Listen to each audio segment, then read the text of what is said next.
SCP-1765 is called the Sisters.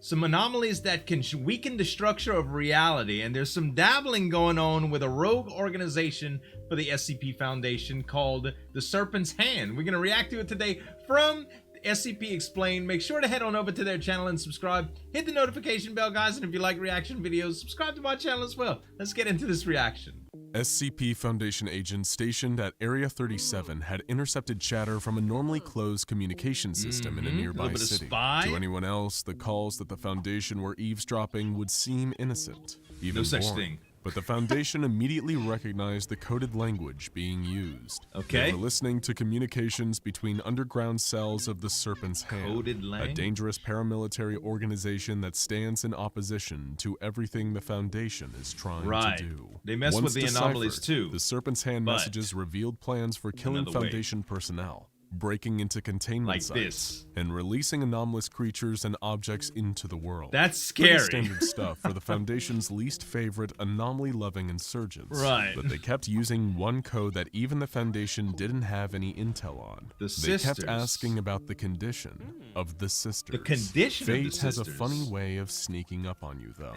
And in time, they would know more about the powerful, sadistic, reality-warping beings known as the Sisters than they could have possibly imagined. But what they would eventually learn was not the kind of data that anyone would ever want to have. After intercepting clear lines of communication from a local Serpent's Hand cell, triangulating the location of their compound was child's play, and mobile task forces were dispatched from Area 37 with orders to neutralize the potential threat before they could mount an attack on a facility. Good idea. Just when the Serpent's Hands least expected it, they had heavily armed Foundation soldiers kicking down their doors, crashing through windows and rappelling down from the ceiling. Up, boy. As expected, Get swatted. The Serpent's Hand put up a fight, but thanks to their superior training and the element of surprise, the Foundation's mobile task forces came out on top. They were able to capture 15 members of the group for interrogation, as well as a collection of anomalous objects being stored by the group. Among them were a small wooden loom, an enamel needle, and a glass eye. When the task force obtained these seemingly mundane items, a haunted-looking Serpent's Hand began laughing wildly.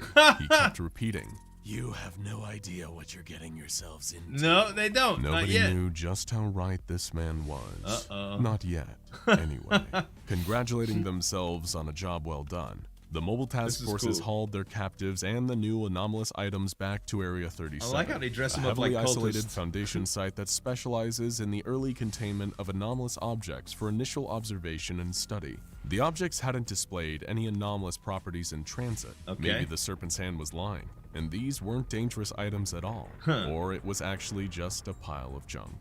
Either way, they were sent to a Foundation researcher on site to conduct That would be preliminary hilarious, tests. actually. The loom, the needle, and the glass eye were laid out across the table for observation, when suddenly, the attending researcher felt a dark presence looming behind him. He turned, with sweat beading on his brow, and saw 3 humanoid translucent figures floating in the air behind him. They would soon become known as SCP-1765, 1, 2, and 3. Scary. The researcher could feel the power emanating from these silhouettes. Reality seemed to bend and shimmer around them, the way heat distorts the air into a mirage. The He witches could tell from right The Witcher away that they were powerful reality warpers. Even in their brief time communicating with the researcher, 1, 2, and 3 displayed both intelligence and unique personalities. 1 was clearly the ringleader, displaying an articulate command of language. 2 displayed a more mischievous side, speaking with a Cockney accent, That's and scary. had a tendency towards creepy giggling. 3 was the least communicative of them all, preferring to speak in short, simple sentences, often consisting of just single words, though of course, kinda reminds me of the actions speak witches far on The louder Witcher. than words. And it didn't take long for the Sisters to define themselves with their actions. 1 told the scared and confused researcher that they'd been observing the SCP Foundation for quite some time, and that they deeply admired the Foundation's adherence to the scientific method. That sounds of course, like... the researcher wasn't so much flattered by the Sisters' statement as they were afraid for their lives. It sounds They tried to call like a security threat. for backup, but found that their tongue was withering and turning into a shriveled, blackened husk in their mouth. The Sisters didn't like to be interrupted. As the tongueless researchers slowly collapsed in front of them, the sisters explained the purpose of their visit. They wished to assist the Foundation in their quest for knowledge, and as such, they would conduct a number of experiments on their behalf. They would then happily share the resulting data with the Foundation to compare notes. I'm sorry, One what? expressed optimism, saying that she believed they were about to embark on a beautiful scientific relationship. I feel The like this reality is heading couldn't bad. be further from Yeah, the yeah, they sisters manipulating began them, their man. work, moving rapidly around the facility, bending and twisting reality wherever they went. Yeah. They circled Area 37, Evil, making man. it separate from the rest of the world it inhabited. Area 37 no longer belonged to planet Earth. It belonged to the sisters. Wow. It was their private experimentation lab, filled with live and unwilling guinea pigs. The Foundation attempted to retake the facility by force, sending in Mobile Task Force Iota-6, also known as the Canvas Cats, into the belly of the beast. How did you get there, though? In addition to changing the fabric of reality itself, they also altered the physical structure of Area 37 to better serve their experimental designs. It was divided into 4 sections, marked A, B, C, and D, each with their own unique purpose. Section A, which had formerly been Area 37's storekeeping, mess hall, and dormitories, had been the least affected by the sisters' attacks on reality. The biggest alterations were the appearance of 2 large metal vats situated in the east corner of the mess hall. Cauldrons? A monitoring station connected to the other sections of Area 37 that replaced the storekeeping zones, and an imposing marble sign hanging above the dormitories that reads Control Group. A quick refresher from science class. The control group in an experiment is the group that isn't subjected to the experimental effects the others are, so they can be used as a benchmark to measure against. The same was true here. The prisoners in the control group were the safest of all, but they were forced to do something almost as bad. They had to watch the horrors playing across the rest of the facility. One of the sisters would occasionally return to the section to oversee the feeding of the control subjects, and to encourage them to take part in the observation of their unlucky peers. They're cooking Section stuff B, in those which vats. had formerly been Area 37's outer grounds and sports facilities, had been transformed into the center of a localized spatial temporal abnormality. In layman's terms, this meant that its size, climate, atmospheric conditions, pressure, and temporal flow were all subject to constant changes based on the whims of Sister Number 1, who oversaw all the experiments performed in Section B. That would make you crazy. For those unfortunate enough to be trapped in Sector B, SCP-1765-1 was their god. But she didn't subject them to her whims randomly.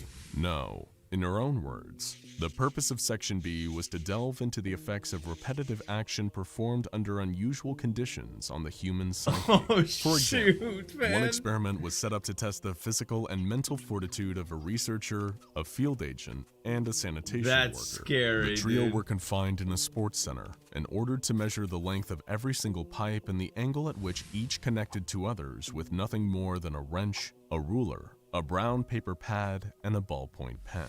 The task was an arduous one, taking over 10 hours. And as soon as the subjects were done, one restructured the sports center and ordered them to perform the task again. The same happened another 459 times before one finally concluded the experiment, leaving the subjects with broken bodies and minds in the aftermath. That is Section actually C, hell. which had previously been the facility's Here, main do office geometry block, for 459 exhibited a similar hours. level of anomalous activity to Section B, except that it was the domain of the more sadistic and mischievous Sister More Number sadistic 2. than the others. Her main area of scientific interest was studying group dynamics and interpersonal relationships during extreme conditions. Very extreme conditions. For one experiment, the office block had been transformed into a kind of football stadium, with the goalposts removed and replaced by concrete bunkers. The 2 teams were the captured Serpent Hand members and the members of MTF Iota-6, fresh off their attempt to retake the site. The 2 groups were forced into a deadly game with incomprehensible rules, including rising platforms and hooded figures throwing fiery projectiles into the crowd. Oh my god! To incinerate They made a gauntlet and they made them play football in it. Safety, as the winners of the game were crushed to death with giant metal hammers, just for the fun of it. Can you 2 imagine? didn't even try to pretend that this act had a valid scientific like Fall justification. Guys, man. Section D, which had once been the facility's high-risk containment area, was now the strangest and most mysterious section of all. Section D. Under the charge of the equally peculiar and enigmatic Sister Number 3, This area appeared physically unchanged from its state prior to the arrival of the sisters. So what Temporally, was different however, about it? Section D was the most warped of them all. It existed in a kind of temporal bubble, outside of the rest of our reality's timeline, giving 3 a frightening amount of control over all that went on in her domain outside of time. There she was performing the most strange and incomprehensible experiment of all. The subject was the former site director at Area 37. He was brought to a table and asked to choose between 2 different flavors of ice cream that were presented to him. Sounds simple enough. So then why is this the worst of all? Because the site director is caught in a time loop. He's been choosing between various flavors of ice cream for over 10,000 hours. Oh my god! And doesn't even seem to know. 3's only comment on the matter? Delicious. All attempts to liberate the unfortunate inhabitants of Area 37 have failed miserably. The sisters don't appear to operate on any form of logic or empathy, and thus cannot be reasoned with. With talks having failed and Mobile Task Force Iota 6's attempt to retake the site ending in disaster, the only solution left was to create a guarded perimeter around the area, using technology like the Scranton Reality Anchor to fight back against any potential escape by the sisters. The sisters are potentially so dangerous that if they ever truly set their minds to leaving, it's considered acceptable to detonate the facility's on-site nuclear warhead in hopes of finally putting a stop to them. In the meantime, the Foundation has built giant external servers for processing the vast quantities of research data the sisters are constantly sending from their horrifying experiments. Sadly for the inhabitants of Area 37, their grim fate continues to this day. The experiments never stop, and the subjects of said experiments seem to be condemned to the eternal torment of SCP-1765. In a way, their unwilling sacrifice protects us all, because if ever the sisters were interested in performing experiments on a larger sample size, well, all we can do is hope we end up in the control room. Exactly. To watch it, that would be the worst. Measuring stuff like that over and over and over. Oh my god. I can't. That's brutal, man. Guys, SCP Explained. Make sure to check him out as well as a couple other videos that I reacted to from him. Thanks so much for watching. As always, this is Zueljin signing off. We'll see you next time.